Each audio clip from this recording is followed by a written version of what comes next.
Halo semuanya, saya Kevin Kesha Wijaya.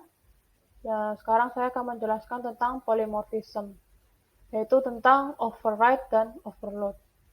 Pertama saya menjelaskan tentang definisinya terlebih dahulu. Polymorphism ini adalah kata kalau dipecah dari kata dari poly dan morph. Poly sendiri itu artinya adalah banyak atau beberapa, dan morph ini adalah form atau bentuk. Jadi ini adalah salah satu fitur dari bahasa Object Oriented Programming di Java. Ini merupakan konsep di mana satu task atau action ini bisa dilakukan dengan berbagai cara yang berbeda. Jadi misalnya kalau di Java, dalam satu kelas, di kelas ini terdapat metode, dan metode ini bisa diimplementasikan beberapa kali dengan berbagai cara yang berbeda. Untuk objek yang memiliki sifat polymorphism ini harus mempunyai sifat lebih dari satu is-a. Ini kalau memenuhi aturan is-a ini beberapa kali, maka bisa disebut dengan polymorphic. Ini bisa dibilang juga kalau objek-objek di Java ini semuanya bersifat polymorphic dengan ya tipe datanya sendiri. Ini contoh is a contoh untuk penjelasan is a. Misalnya saya membuat kelas animal, terus lalu interface carnivore, omnivore, dan membuat subclass dog dan cat yang merupakan subclass dari animal ini. Dog mengimplementkan omnivore dan cat mengimplement carnivore. Jadi ini kalau dalam aturan is a, dog is a animal, cat is a animal, dog is a omnivore, cat is a carnivore. Ya benar akhirnya simpulkan ya dog is a object dan cat is a object. Polymorphism ini ada dua cara dalam implementasinya, yaitu compile time polymorphism dan runtime polymorphism. Ini compile time ini bisa disebut dengan static polymorphism. Ini adalah pemanggilan metode ini selesai ketika pada waktu compile-nya. Kalau compile time polymorphism ini bisa dilakukan dengan metode overloading. Kalau overriding ini, kalau runtime polymorphism ini bisa disebut juga dengan dynamic binding atau dynamic method dispatch. Ini pemanggilannya selesai dengan cara dinamis pada waktu runtime-nya. Runtime polymorphism ini bisa dilakukan dengan cara metode overriding. Pertama, saya akan menjelaskan tentang overloading. Overloading ini adalah ketika sebuah kelas memiliki beberapa metodenya bisa jenisnya apa saja, yaitu seperti konstruktor atau metode untuk kalkulasi, menghitung-hitung, atau metode untuk membuat model sebuah objek. Jadi semua metodenya ini semuanya itu namanya harus sama, tetapi ada aturan lagi dari metode itu, yaitu dari satu metode ke yang lainnya ini jumlah parameternya harus berbeda, tipe parameternya harus berbeda, dan urutan parameternya juga harus berbeda. Jadi setidaknya salah satu dari aturan ini harus sudah terpenuhi. Yang saya akan menunjukkan contoh dari overloading. Yang pertama adalah overloading tentang animal. Jadi dalam satu kelas animal ini mempunyai empat metode it, tapi dengan parameter yang berbeda-beda. Jadi it yang pertama ini jika parameternya kosong, maka akan mengeprintkan this.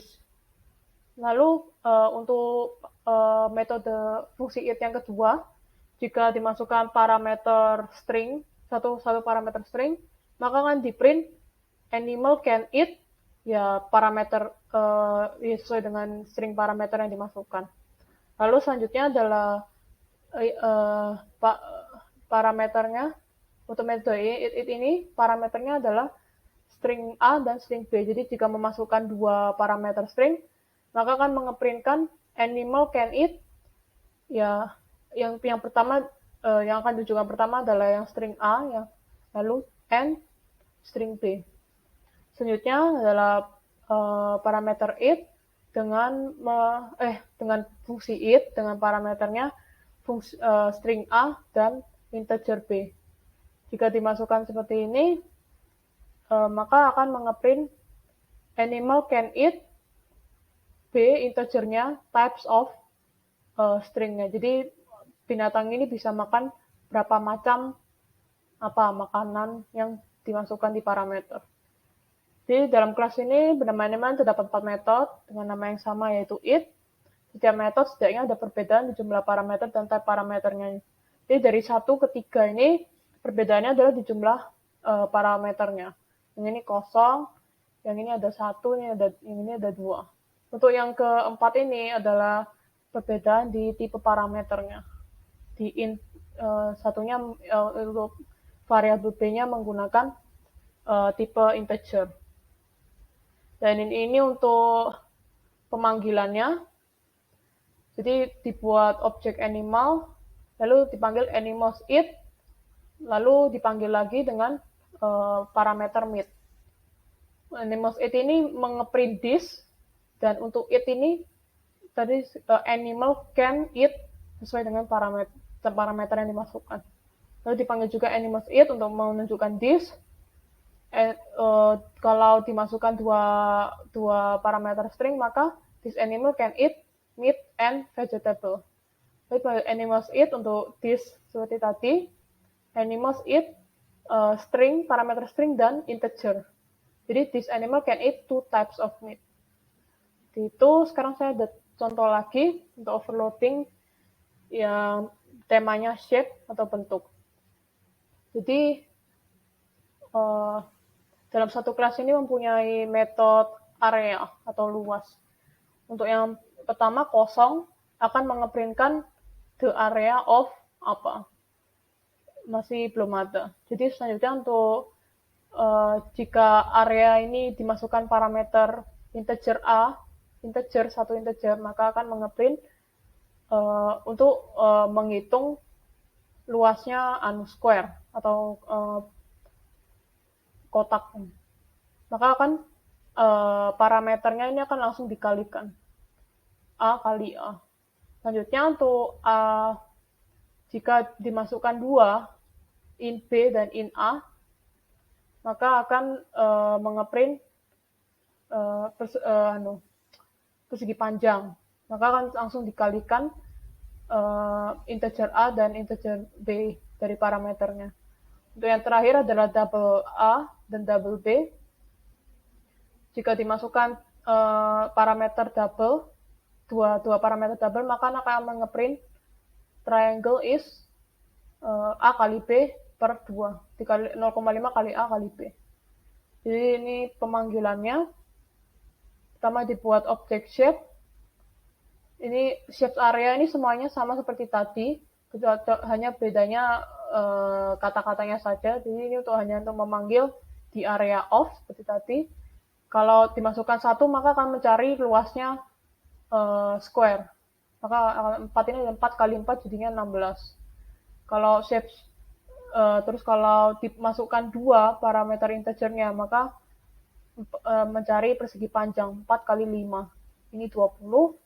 Untuk yang terakhir, kalau dimasukkan 2 di input 2 double, maka akan menghitung luasnya segitiga. Jadi seperti ini hasilnya. Langsung di 4,2 kali 3,6 dikali 0,5. Hasilnya seperti ini. Terus selanjutnya adalah tentang overriding. Overriding ini dilakukan ketika sebuah subclass yang memiliki nama, parameter, dan return type sama dengan parent-nya. Jadi fungsi ini akan menimpa atau override fungsi yang sudah ada di parent-nya. Jadi parent-nya sudah tidak ditampilkan, maka akan menampilkan fungsi yang ada di subclass-nya ini.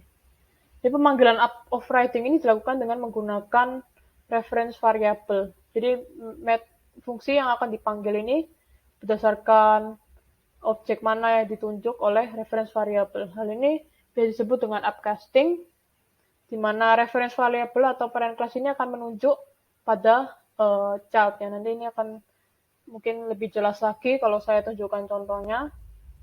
Contoh, saya akan berikan langsung contoh sama seperti tadi animal. Jadi ini animal adalah superclass-nya mempunyai metode yaitu it. It ini hanya akan mengeprint this. Lalu untuk subclass-nya dog kan. dog, action animal, juga mempunyai fungsi it. Ini akan mengeprint dog kalau kalau tadi reference variable ini menunjuk pada subclass dog, maka akan mengeprint dog can eat meat and vegetable. Kalau menunjuk pada subclass cat, maka akan mengeprint cat can eat meat. Jadi terdapat superclass animal, subclass dari animal adalah cat and dog. Jadi setiap subclass memiliki makanannya masing-masing dengan inheritance dan polymorphism, maka setiap subclass ini bisa menggunakan metode eat dari superclass animal. Ya, ini yang sudah tadi saya jelaskan. Pemanggilannya ini menggunakan upcasting. Jadi objek animal yang merupakan superclass ini mempunyai reference variable. Misalnya ini untuk memanggil cat-nya. Jadi objek animal superclass reference variabelnya myCat. Ini akan menunjuk pada subclass cat. Jadi ini animal myCat sama dengan new cat. Ini berarti menunjuk ke subclass cat. Ini juga sama dengan untuk dog. Reference variabelnya myDog ini menunjuk pada subclassnya ini dog. Jadi jika dipanggil animals it ini hanya akan untuk mengeprint this-nya saja. Jika myDog.it maka this dog can eat meat and vegetable. Jika myCat dipanggil metode eat maka akan muncul this cat can eat meat. Nah, saya ada contoh overriding untuk shape juga. Ini untuk menampilkan rumus dari shape-shape-nya ini. Jadi superclass-nya adalah shape, lalu ini subclass-nya adalah square, rectangle, dan triangle. Square ini mempunyai metode area juga jika reference variabelnya jika itu ya, reference variabelnya menunjukkan pada square, maka akan mengeprint square is side kali side. Jika menunjuk pada rectangle, maka akan memanggil fungsi area dari rectangle ini, mengeprintkan rectangle is length kali width, panjang kali lebar. Lalu kalau dipanggil triangle, maka akan memanggil metode ini dan mengeprintkan triangle is alas kali tinggi per 2. Jadi terdapat, yang sudah saya jelaskan, terdapat subclass shape. Subclass dari shape adalah square, rectangle, dan triangle. Setiap subclass ini memiliki rumusnya masing-masing dengan inheritance dan polymorphism. Maka setiap subclass ini bisa menggunakan metode area dari superclass shape. Jadi ini untuk pemanggilannya sama seperti tadi. Pemanggilannya ini menggunakan upcasting. Jadi objek shape yang merupakan superclass ini mempunyai reference variable square yang menunjuk pada subclass square. Jadi ini kurang lebih sama seperti animal tadi. Shape, object shape dengan reference variable square ini menunjuk pada class square. Jadi ini sama dengan new square ini. Jadi untuk shape dengan nama reference variable rectangle menunjuk pada class rectangle. Dan juga untuk yang reference variable-nya triangle maka akan menunjuk pada class triangle.